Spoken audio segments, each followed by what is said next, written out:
Hi everyone, this is Dr. Merhaut with Elite Sports and Spine Chiropractic. I'm here again with Dr. Keklak today for our Elite Education series. Today we're going to be going over desk ergonomics, how to properly set up your desk so that it will eliminate neck pain, headaches, low back pain, different things like that people complain about when they're sitting at a desk all day long. So we have Dr. Keklak here sitting at a desk. We made a couple modifications because actually this desk is not really an ideal position, so we're going to show you even different modifications you can make even if you have a desk, because not everybody's going to go out and buy a new desk. So if you can make do with what you have, and we'll give you recommendations on how to fix things to make them better. So first thing we're going to look at, since he's pushed back a little bit, is his hips and his knees.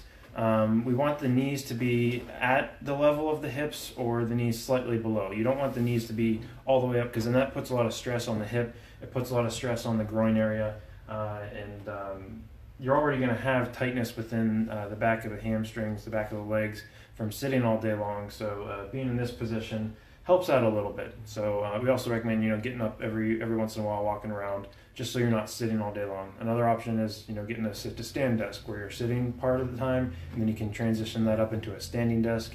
A lot of these tips will work for both a sitting desk as well as a standing desk. But if you're sitting, first check your chair, see if your hips and knees are aligned properly.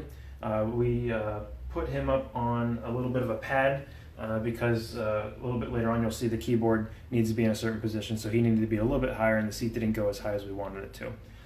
His feet should also be touching the ground, so you can see his feet. We put a little bit of a box down there because the chair was a little bit too high. We needed it to be high in order for the position of the keyboard to be proper. So some people have a little bit of footrest, but you want the feet to be either touching the ground, on something.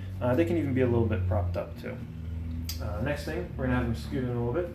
We also have a lumbar support on his low back, so you want a little bit of support for the low back so you're not hunching and that low back is rounding out. So you want a little bit of support into that area, so when you're sitting all day long, that natural curve in the lumbar spine has that support it needs. Next, we're going to look at the hands and the arms. So we do have the keyboard here up on the top of the desk. Some desks have something where you can put the keyboard underneath as well as the mouse underneath. Typically, those are going to be better. For our purposes, because the keyboard is up on the desk, we did have to raise the seat up and put him on a little bit of a cushion because we want the wrists either at or slightly below the level of the elbow. If the wrists are above the elbow, then the body naturally has the tendency to hike those shoulders up to get them where they need to be. So over time, if your wrists are above the elbow, you're going to be typing all day long, and then the shoulders are going to start to hike up, and then you get a lot of tension in the upper back and the neck, and a lot of people complain about that. Same thing with the mouse. You want the mouse at the same level as the keyboard, so for him, that's going to be on the level of the desk because of the positioning that we changed with the seat.